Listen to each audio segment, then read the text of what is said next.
মাওলানা room বলেছেন, আল্লাহ পাক যদি দুনিয়া ভরপুর করে সরিষার দানা রেখে দেওয়া হয়, আসমান সমান যদি উঁচু করে রাখা হয়, আসমানের উপর থেকে যদি একটা পাখিকে অনুমতি দেওয়া হয়, 70 বছর 70,000 বছর পরে এই সরিষার দানা একটা দানা নিয়ে 7 আসমানের উপরে চলে যাবে, 70,000 বছর বিরতি করবে, আবার 70,000 বছর পরে একটা সরিষার দানা নিয়ে যাবে।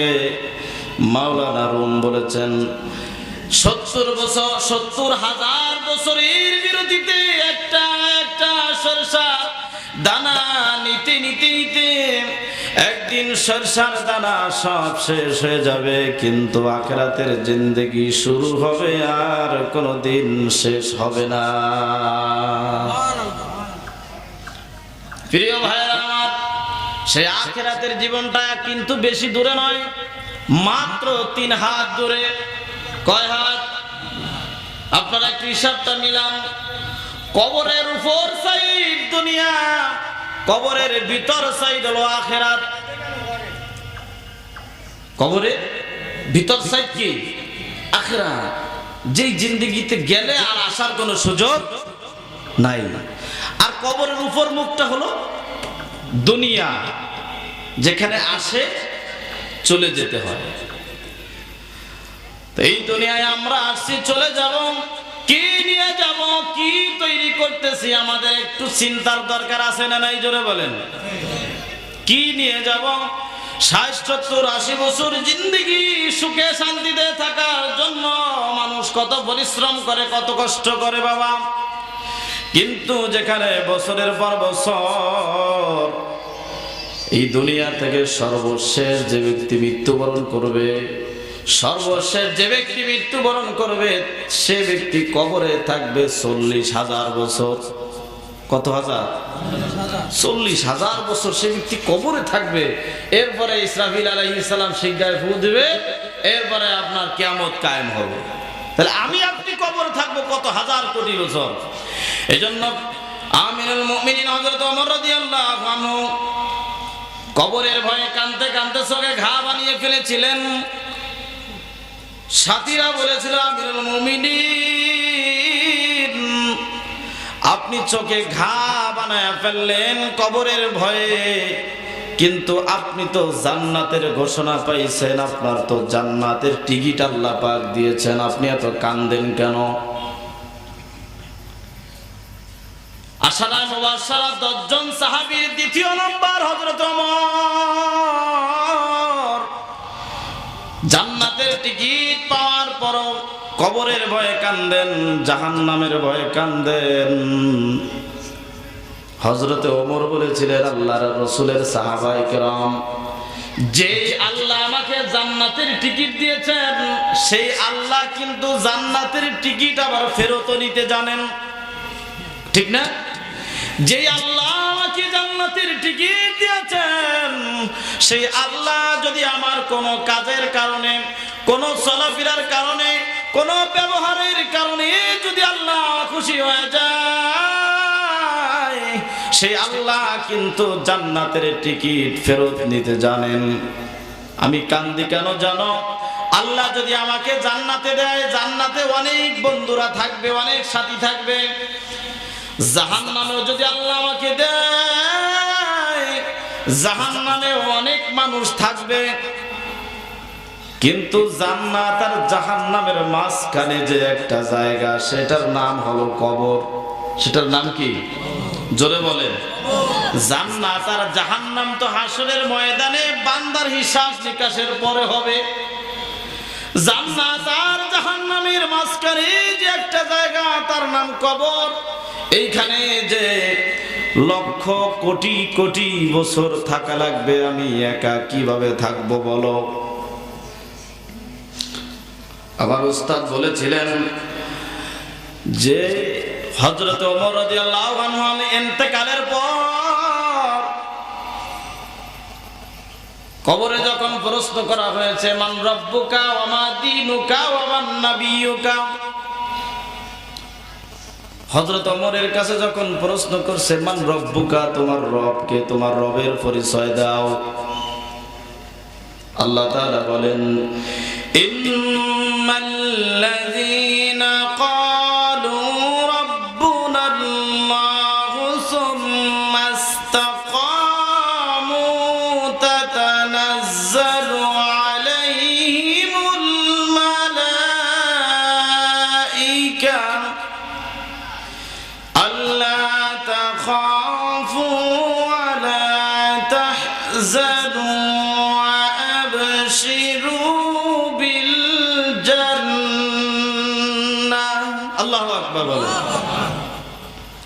বান্দার জীবনের শুরু থেকে শেষ পর্যন্ত যার চলাফেরা, ওঠা বসা, কথাবার্তা যদি রবের কথা মতো হয়। কার কথা মতো? রব। তিনি কে বলেন তো? আল্লাহ। রবের কথা মতো যদি বান্দার জীবনের শুরু থেকে শেষ পর্যন্ত হয়, রবের পক্ষ থেকে ফেরেশতারা ওই বান্দাকে জান্নাতের সুসংবাদ পৌঁছায় দেয়। সুবহানাল্লাহ। বলেন তো আমাদের জীবনে আমরা কি রবের কথা মতো জীবন পরিচালনা করতে পারতেছি? হযরত ওমরের কাছে যখন প্রশ্ন করা হয়েছে মান রব্বুকা, তোমার রবকে, হযরত ওমর কবরের ভিতরে চুপ করে আছে, কোনো জবাব দেয় না।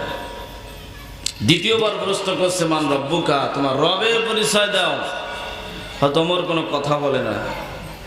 তৃতীয়বার যখন প্রশ্ন করা হয়েছে মান রব্বুকা, রবের পরিচয় দাও, রওজা মুবারক থেকে মাথাটা উঁচা করে নবী আমার বলেন ও আল্লাহর ফেরেশতারা শোনো, তোমরা যে ওমরের কাছে রবের প্রশ্ন করতেছো, তোমরা রবকে যেইভাবে চেনো তার থেকে 1000 কোটি গুণ বেশি আমার আল্লাহকে আমার ওমর চেনে। সুবহানাল্লাহ। কার কাছে কি প্রশ্ন করতেছো? সম্মানিত ভাইরা আমার, এই কবরের প্রশ্ন আমাদের প্রত্যেকটা মানুষের জন্য আছে না নাই? না, ধনী ব্যক্তিদের জন্য নাই, কথা কয় না। গরিবদের জন্য নাই, রাজা বাদশাদের জন্য নাই, সবার জন্য আছে না নাই? আমার আপনার তৈরি করে যাওয়ার দরকার আছে না নাই? সম্মানিত ভাইরা আমার, এই দুনিয়া থেকে চলে যেতেই হবে। কবর আমাদের আসল ঠিকানা। একদিন এই মাটির ভিতরে, যেই মাটির উপরে বসে আছি, মাটির ভিতরে একদিন আমার আপনার বাড়ি হয়ে যাবে, কেউ খোঁজ নেবে না। আমার আল্লাহ তাআলা বলেন ইয়াউমা ইয়াফিরুল মারউ মিন আখিহি ওয়া উম্মিহি ওয়া আবিহি ওয়া সাহিবাতিহি ওয়া বানিহি। আজকে আপনি সন্তানের জন্য আল্লাহকে বাদ দিয়েছেন, সময় মতো নামাজ পড়েন না, স্ত্রীর মায়ায় পড়ে ফজরে স্ত্রীর পাশে ঘুমায় থাকলেন, ফজরে নামাজে মসজিদে যান নাই। আমার আল্লাহ বলেন ইয়াউমা ইয়াফিরুল মারউ মিন আখিহি ওয়া উম্মিহি ওয়া আবিহি ওয়া সাহিবাতিহি ওয়া বানিহি। কিয়ামতের ময়দানে সন্তান বাবাকে পরিচয় দিবে না, বাবা সন্তানকে পরিচয় দিবে না। কথা কার? জোরে বলেন কথা কার? আপনাদের অনেকে বুঝতে মনে হয় কষ্ট হচ্ছে যে আমার এত আদরের সন্তান, আমার এত আদরের মেয়ে, আমার এত আদরের মা আমাকে কিভাবে পরিচয় দিবে না, এটা বুঝতে কষ্ট হইতেছে। কিন্তু এখন বোঝানো অনেক সহজ হয়ে গেছে। 2021 সালে করোনা ছিল না ভাই? সবাই একটু কথা বলেন, করোনা ছিল না? আর একটা করোনা 2024 সালে আইছিল। এই করোনা সেই করোনা একটু পার্থক্য ছিল, কথা কয় না। তো 21 সালে যে করোনা ছিল, এই করোনা ভাইরাস, মানুষ এই করোনার ভয়ে নিজের সন্তানকে বিদেশ থেকে বাড়ি আসলে এলাকায় ঢুকতে দেয় নাই। কথা মিথ্যা? হ্যাঁ, নিজের রক্তের সন্তানকে, নিজের ভাইকে বাড়িতে ঢুকতে দেয় নাই। কিসের ভয়ে? কথা কয় না। করোনার ভয়ে। আমার হইতে পারে, তাহলে আমারও তো মরণ হবে। তা দুনিয়ায় মরণ থেকে বাঁচার জন্য করোনার ভয়ে মা যদি ছেলেকে ঢুকতে না দেয় বাড়িতে, আপনাদের এলাকার কথা জানি না, এরকম একটা আমার দূর সাথা কি হয়েছে ভাই,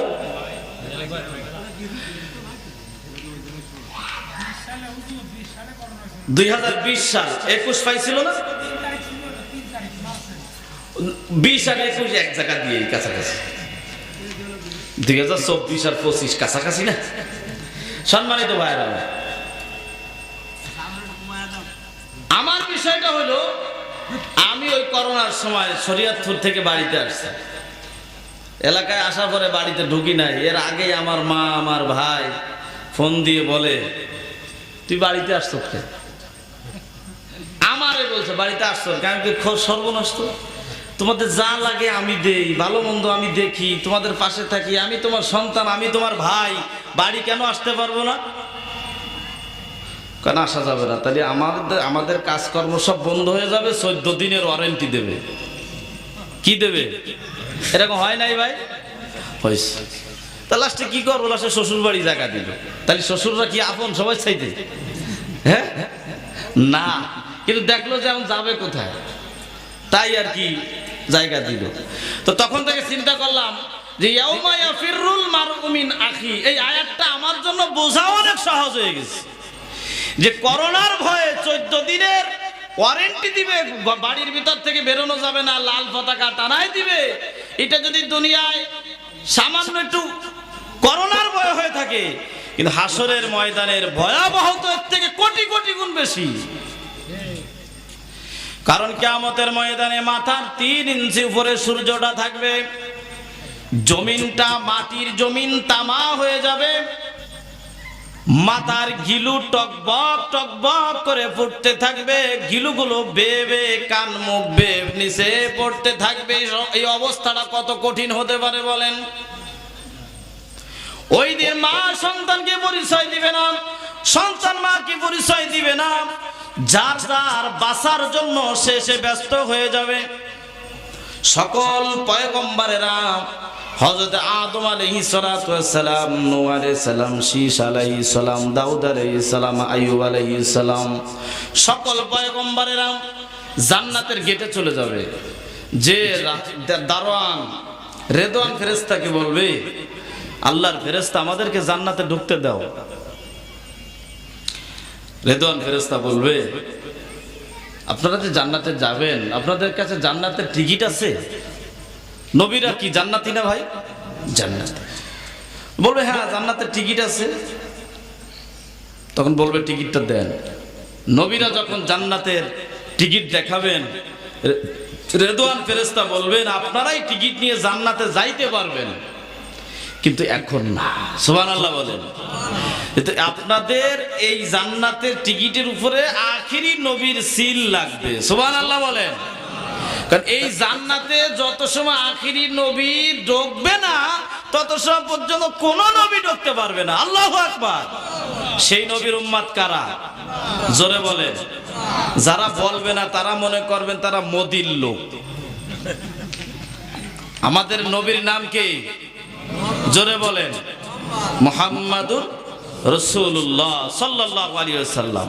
সম্মানিত ভাইরা আমার, আমাদের নবীর দাম কত এটা পরে বলি, কি নবীর উম্মতের দাম কত? অন্যান্য নবীদের উম্মতের থেকে আমাদেরকে আল্লাহ পাক 70 গুণ মর্যাদা বাড়ায় দিয়েছে। সুবহানাল্লাহ। না সুবহানাল্লাহ এক সপ্তাহ পরে কইেন। আরো জোরে বলেন সুবহানাল্লাহ। জোরে বলেন মারহাবা। অন্যান্য নবীর উম্মতের থেকে আমাদের মর্যাদা কত গুণ বেশি?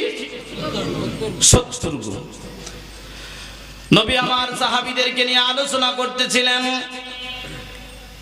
নবীজি বললেন, সাহাবায়ে কেরাম, আমার উম্মতের আল্লাহ পাক 70 গুণ মর্যাদা বাড়িয়ে দিয়েছেন। আমার সম্মানে 1 নাম্বার মর্যাদা হলো, আমার যারা উম্মত হবে, আমার উম্মতেরা গুনাহ নিয়ে কবরে যাবে আর গুনাহ মাফ করে হাসরের ময়দানে উঠবে। জোরে বলি আল্লাহু আকবার। সাহাবায়ে কেরাম বলেন, ইয়া রাসূলুল্লাহ, গুনাহ নিয়ে কবরে যাবে, গুনাহ মাফ করে কিভাবে হাসরের ময়দানে উঠবে এটা জানতে চাই। নবী আমার বলেন, উম্মতি মারফুআ, আমার উম্মতের জন্য আল্লাহ পাক এটা হাদিয়া দিয়েছেন আমার সম্মানে। আমার যে উম্মত যেই বান্দা মারা যাবে ওই বান্দা ইন্তেকালের পরে তার সন্তান থাকবে, তার স্ত্রীরা থাকবে, তার ভাইয়েরা থাকবে, তার রক্তের সম্পর্কের লোক থাকবে। মৃত্যু ব্যক্তির জন্য তার সন্তানেরা সূরা ফাতিহা ইখলাস, কবরে জিয়ারতের নিয়তে সূরা ফাতিহা ইখলাস দুরূদ শরীফ পড়ে আমার এই মৃত্যু ব্যক্তি উম্মতের জন্য দোয়া করবে, গুনাহ মাফ চাবে, আর আমার আল্লাহ পাক কবরবাসীর গুনাহ মাফ করে দিবে। এটা অন্য কোন নবীর উম্মতের সুযোগ ছিল না। সেই নবীর উম্মত আমরা মসজিদে জুতো চুরি করি, আছে না ভাই? আছে। নতুন জুতা নিয়ে মসজিদে গেলি পরে নামাজ পড়ে খুঁজে পাওয়া যায় না। নামাজে সিজদা গেলি যদি আল্লাহ সুবহান রাব্বিল আলা, জুতো কোন জোড়া ভালা নিয়ে তাড়াতাড়ি পালা, আছে না নাই? নতুন জুতা নিয়ে মসজিদে গেলি নামাজ হয় না, জুতার টেনশন। সম্মানিত ভাইরা আমার, সেই দামি নবীর উম্মত, শ্রেষ্ঠ নবীর উম্মত কেমনে সুদ খায়? গত বছর আমি বলছিলাম সুদের কথা, বছর বলতে নাহি চাই। সুদ করে আছে না নাই? আচ্ছা ভাই, আপনারা সত্য করে একটা কথা বলেন তো, যারা সুদ খায় তাদের সংসারে কি সুখ শান্তি আছে এরকম দেখছেন কেউ? কথা কয় না। যারা সুদ খায় আগে চেহারাটা শয়তানের মতো হয়ে গেছে। কিসের মতো? ফ্যাটটা হইছে বোম্বলের মতো। কি খাইয়া? সুদ খাইয়া। সম্মানিত ভাইরা আমার, সুদ খাওয়া এটা খারাপ কাজ, এটা না জানে কে? এনকা হুজুর আমরা সুদ খাই না, তা কি করেন? তা কিস্তি করেছি, আছে না নাই? বেরাক, ঘরে ঘরে বেরাক, রাস্তা খাইলো টেরাক, আছে না নাই? মহিলা, আচ্ছা কিস্তি দেয় কাকে ভাই? মহিলাকে দেয় না? তাহলে আপনি কিস্তি আনতে গেলেন, মহিলারা পর্দা করা সুন্নাত, কথা কয় না। অনেক চিন্তা করছে, তাই তো বাইসে গেছি। হ্যাঁ, পর্দা করা কি ফরজ। তা আপনার বউরে যে কিস্তির বিরাকে যাইয়া ওই যে এখন সামনে খ্রিস্টানকে সামনে, ইহুদিকে সামনে, নাসারাদের সামনে আপনার বউরে যে বাইর করে দিলেন, এটা আপনার সওয়াব হইছে না?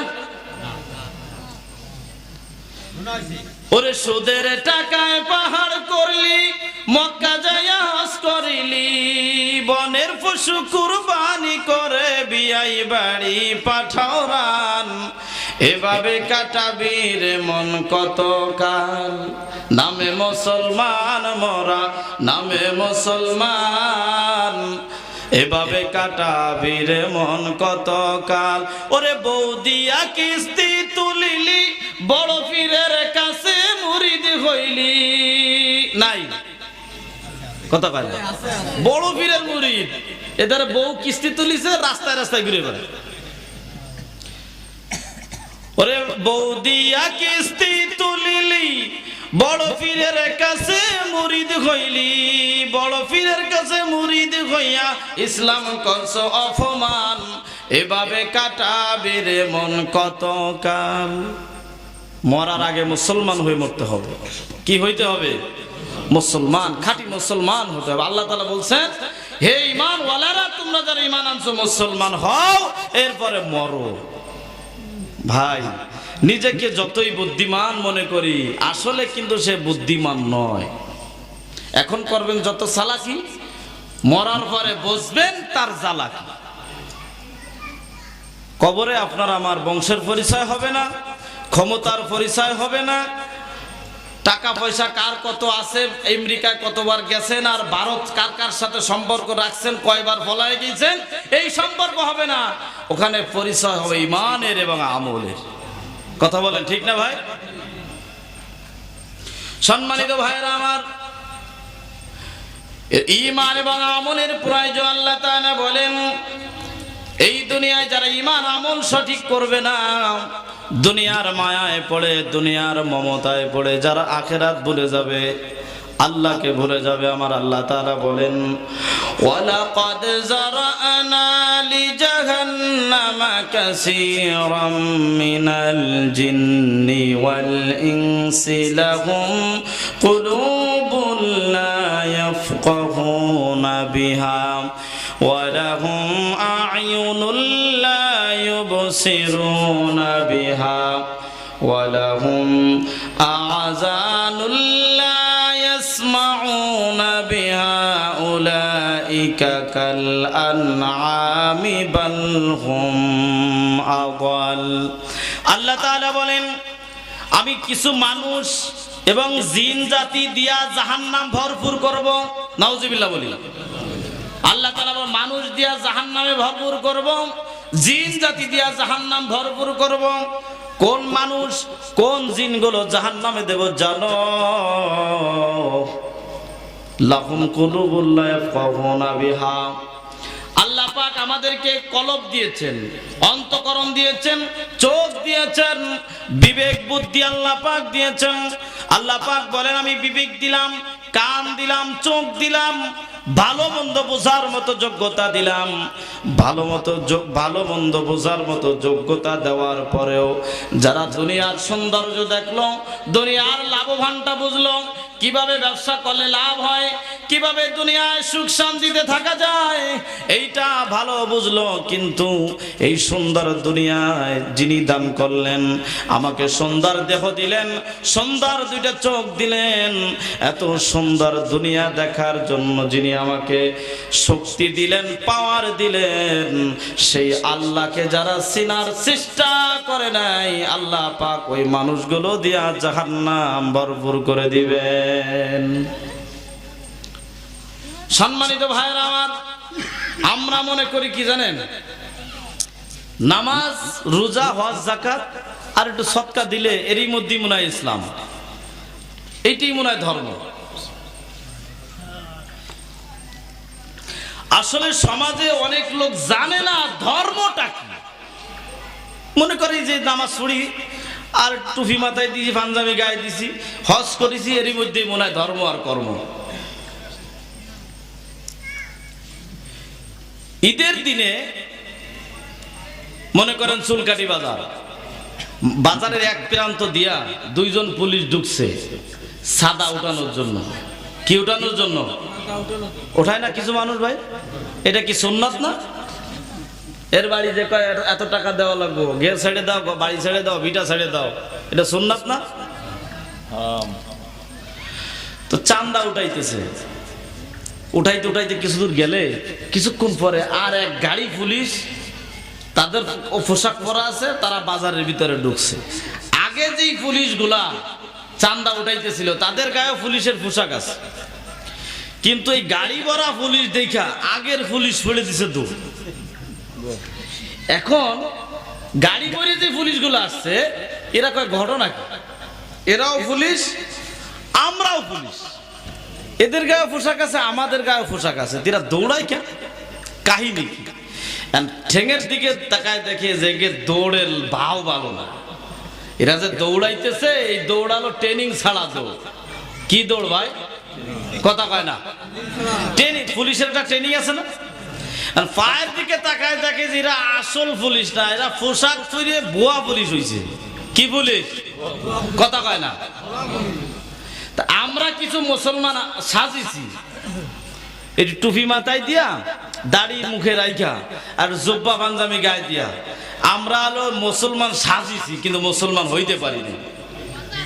কারণ মুসলমান যদি হইতে পারতাম তাহলে আমার ব্যবহারে কোনো মানুষ কষ্ট পাইতো না। আমাকে একজন কষ্ট দিবে, সেজন্য আমি আর একজনের মাথায় বাড়ি মারবো? কথা কয় না? আছে না নাই? সমাজে আছে না ভাই?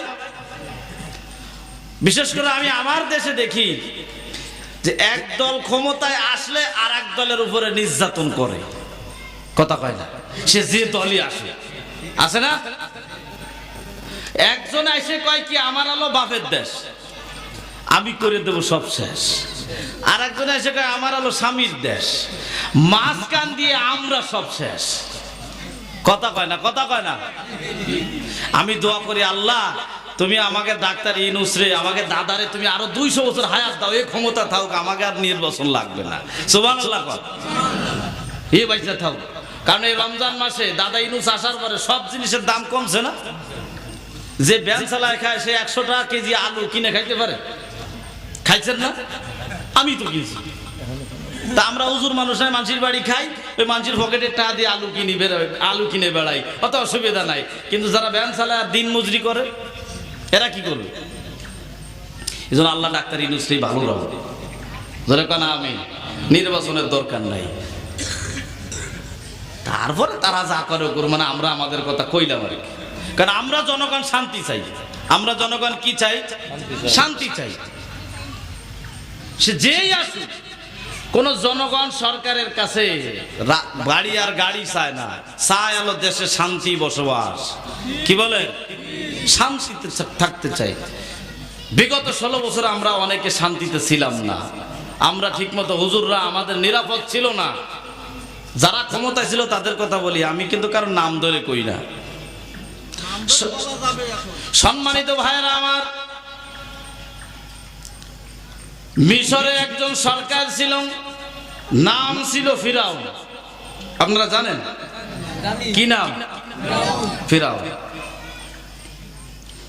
ফিরাউনের দেশে একজন বুজুর্গ ব্যক্তি গেছে, যে দেখে রাজ দরবারের সামনে বসে বসে একজনে শসা বিক্রি করতেছে। গ্রাম থেকে শসা কিনছে 1 টাকা, শহরে বিক্রি করতেছে 10 টাকা। গ্রামের ব্যক্তি সব শসাগুলো ঝুড়ি সুদ্ধা কিনে নিলেন, যে আমি শহরে একটু বেশি ব্যবসা করব। কিনে নিলেন। কিনে নেওয়ার পরে রাজ দরবারের সামনে বসে বসে আল্লাহর বান্দা শসা বিক্রি করতেছেন। রাজ দরবার থেকে কিছু লোক, যুবক নামছে, গায়ে বল নাই, মাজায় গোস্ত নাই, এরা নেতা আছে না নাই? কথা কয় না ভাই। আপনাদের এইটা হলো কি এলাকা? গণশ্যামপুর কি কুকুর আছে? কথা কয় না। আচ্ছা দেখবেন কিছু এলাকায় কুকুর আছে, জন্মের নেতা, কিন্তু মাজা মরা আছে না নাই? এই মাজা মরা কুকুরের এলাকায় অন্য এলাকা থেকে শক্তিশালী কুকুরও যদি আসে, এর কিন্তু পাওয়ার বেড়ে যায়। হ্যাঁ, পুরে ঠেলা, গায়ে নেই বল, সে হইছে নেতা, আছে না? এক ঠেলা এলাকায় ঢুকতে পারে। তো এই শ্রেণীর আমি কিন্তু বদনাম করছি না, আবার মনে করেন না হুজুররা এসে খালি এই কয়। আমি তাফসীর দিয়ে বলতেছি, সূরা বাকারা 50 নম্বর আয়াত থেকে আল্লাহ তাআলা বলেন, ওয়াইয ফারাকনা বিকুমুল বাহরা ফাআনজাইনাকুম ওয়া আগরাকনা আলা ফিরআউনা ওয়া আনতুম তানজুরুন। আমার আল্লাহ বলতেছে, স্মরণ করো সেই সময়ের কথা যখন আমি আল্লাহ মুসাকে এবং মুসার দলবলদেরকে আমি আল্লাহ পাক লৌহিত সাগর 12টা রাস্তা করে আমি আল্লাহ পাক তাদেরকে নদী পার করেছিলাম। সুবহানাল্লাহ। তো আমরা যদি সেই মুসা নবীর ঘটনা যদি 2024 সালে টান দিয়া যদি 5 আগস্টে নিয়ে আসি, আল্লাহ তাআলা মনে হয় ওই সময় বলতে চেয়েছেন যে আমি আল্লাহ পাক ছোট্ট ছোট্ট বাচ্চা দিয়া আমি আল্লাহ পাক এই বাংলাদেশ থেকে স্বৈরাচার ফিরাউন বিদায় করে দিয়েছি। জনগণ চাইছিল পদত্যাগ, আল্লাহ কয় ধৈর্য ধর, পদত্যাগ না, ও হবে দেশ ত্যাগ, জীবনে আর আসতে পারবে না দেশ। তাহলে আল্লাহর ফয়সালা সুন্দর না? সম্মানিত ভাইয়েরা আমার, আল্লাহর বান্দা মুরব্বী শসা বিক্রি করতেছেন। রাজ দরবার থেকে কিছু যুবক নেমে এসে দেখে তাজা শসা বড় মিষ্টি শসা, সব শসাগুলো খেয়ে ফেললেন, জুড়িতে মাত্র একটা শসা রাখলেন, খেয়ে চলে যাচ্ছে। আল্লাহর বান্দা বলে, শসা তো খাইছো ভালো কথা, দাম দাও। এই দাম চাচ্ছে নোস, আমরা কারা? জামা ঝাড়া দিয়ে চেনোস, আমরা সরকার দলের লোক। ছিল না ভাই? কথা কয় না, ছিল না? যে কথা কবে না মনে করবেন এই দলের লোক ছিল না। গায়ে বল নাই, বংশ নাই, চেহারা নাই, গায়ে শক্তি নাই, টাকা নাই, পয়সা নাই, এ কয় আমার চেনো, আমি কার লোক? খারাপ লাগতেছে? সম্মানিত ভাইরা আমার, মুরব্বী মানুষ কি করবে? কিছু আমি ফিরাউনের কথা কইলে তো খারাপ লাগার কথা না, আর যদি লাগে তাহলে মনে করে ফিরাউনের নাতি, ঠিক আছে না? আমি সরাসরি কোরআন থেকে কথা বলতেছি। ফিরাউনের ওই যুবক ছেলেরা বলল, আমরা সরকারের লোক, টাকা চাও। একজন যুবকরা চলে যাওয়ার পরে ওই এলাকার একজন বৃদ্ধ মুরব্বী বাবা এসে বলে, আল্লাহর বান্দা তুমি কান্দো কেন? বলে, আমি এইখানে শসা বিক্রি করতেছিলাম, গরিব মানুষ, আমার শসাগুলো সরকারের লোক খেয়ে গেল, আমার কোনো বিচার হলো না, আমি সরকারের কাছে বিচার দেব। ইস, বিচার দেবে? তুমি যে সরকারের কাছে বিচার দিবা সে হলো কানা সরকার। কি সরকার? আরো জোরে, কানা সরকার। নাম কি তার? জোরে বলেন। ফেরাও। সামনের বছর দাওয়াত দেন আর না দেন, এই বছর যা পারি তাই কয়ে যাই। সম্মানিত ভাইরা আমার, ওই আল্লাহর বান্দা চিৎকার বেড়ে করে বলে, আল্লাহ, এই মিশরের এত বড় রাষ্ট্র, এত ভালো মানুষ থুইয়া কেন কানা মানুষটাকে সরকার বানালো? ভালো মানুষ কি এই মিশরে ছিল না? ওই আল্লাহর বান্দা বলে, বাবা তুমি যে কানা মনে করছো সেই কানা না, এই কানা হলো নিজের দলের লোক ছাড়া অন্য কোন দলের লোক সে চেনে না। এল সেই কানা।